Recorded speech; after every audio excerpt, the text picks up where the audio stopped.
What is ethical translation? Sure.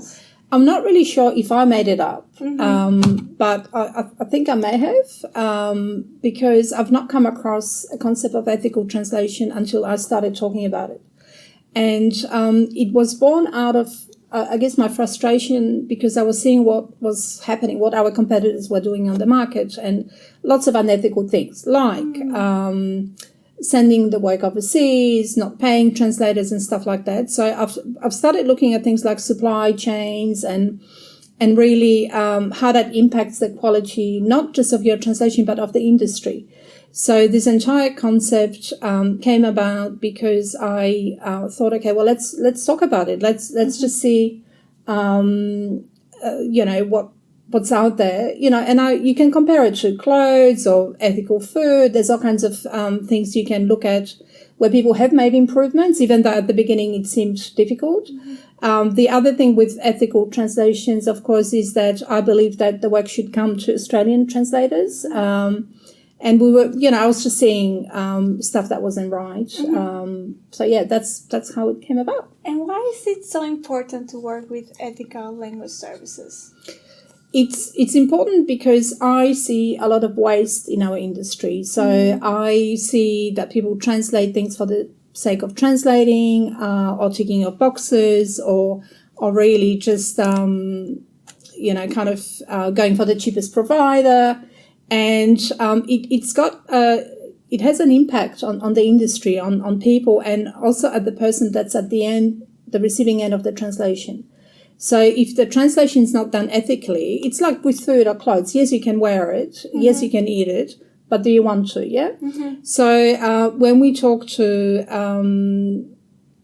to our clients, to our colleagues, we emphasize the fact that we believe that things should be done ethically. And that also includes paying people along the supply chain. So sometimes, bilingual workers might be asked to do translations for free. That's not ethical in my book. Sometimes work might be sent overseas where the translators might be fine, but they don't understand the Australian context. That's not ethical for me. Looking at just the price of a translation and going for the cheapest provider, that's not really ethical for me. So things like that kind of stand out for me, and I began talking about it more and more. And what can you do to reduce the cost? Is it ethical translations more expensive than standard translations? What a great question, actually, because translations can be expensive, and I think sometimes people shy away from it because they think, oh my God, it's going to cost me so much money. And it's true, it can, unless you get it right, because sometimes maybe you don't need to translate it at all. Or you can reduce the amount of text that you have and create a fact sheet instead of a 20-page report or whatever it is. So I think when looking at translations and what you translate, do less but better is my advice. And that way you can stick to your budget and actually create things that people engage with and actually people read and understand. And, simplifying that message is also very important because, we get overwhelmed with all this information that's getting thrown at us. And, as a taxpayer, I do have an issue with us translating everything for everybody all the time. That's not the way it should be because people won't be able to get to your website if that's where you've put it. Because they don't know who you are. They don't know about if it's buried deeply in your website or not accessible through channels that people want that information to be disseminated to. You've wasted your time and money. So, if you invest in the translation wisely, I think it can be a lot cheaper and more effective than just translating for the sake of it. Yes, and in the end, it's going to be more cost effective, and moreover, you're going to reach out to the communities and send the information and the right message to them in the way that they want to get information, how they want it. You know how we were talking during one of the earlier sessions about fit-for-purpose translation? It's about that. It's about looking at the community or your target audience and thinking, okay, what do they need? What do they need? How do they need it? Are they even able to read?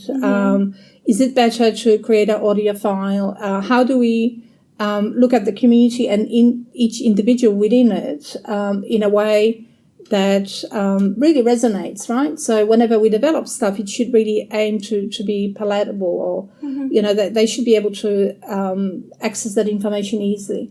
And you can't just go and translate stuff for everyone and just hope that they'll find it. It just doesn't work like that. And we know it's wasteful. So, when we're talking about the cost of translation, the way to reduce it is to do less but better. Yes, and to maintain within the process of translations to be ethical, finally. That's right. And I also think it's important to reuse, to see what's around. Who else has translated something? Can I reuse it? Can I repurpose it? How do I make sure that if I change a couple of words in my translation, I don't have to translate everything from scratch? Technology is out there to help us now. So it's about being curious and really drilling down to firstly your community, but also your service provider and what they're selling to you. Because if they're selling you, just a straight translation, it's probably very likely that it's not going to work for the community. Yes. Thank you very much, Eva. Pleasure.